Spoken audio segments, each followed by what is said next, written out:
When Miss Pat came to me about the program, I just felt like it was a good opportunity for me to give back to something that's really helping out cancer survivors. And that when I found out what Loving Arms does for cancer survivors and the help that they give them, the counseling that's offered, I just felt a real need to help out with that. I was about 7 years old when I found out that my grandfather was sick, and he quickly passed from that.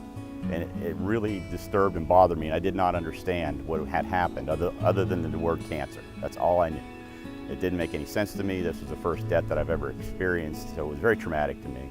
I would wake up at night crying, missing my grandfather.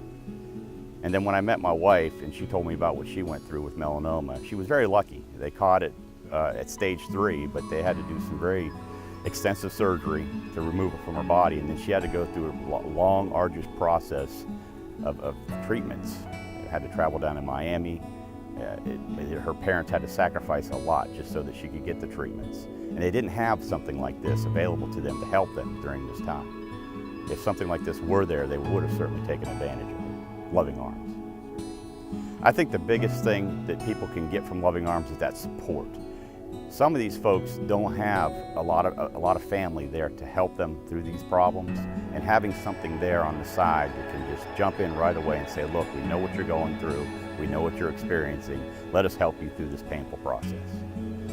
We need to raise money for Loving Arms so they can continue to thrive and continue to reach out. They currently serve 7 metro Atlanta counties. That's a lot of folks out there that are in need, and without the resources coming in, they cannot operate. They are truly a nonprofit organization, and if they don't have funds brought in through donations and through other grants and things like this, they can't function, and this is something that the world needs.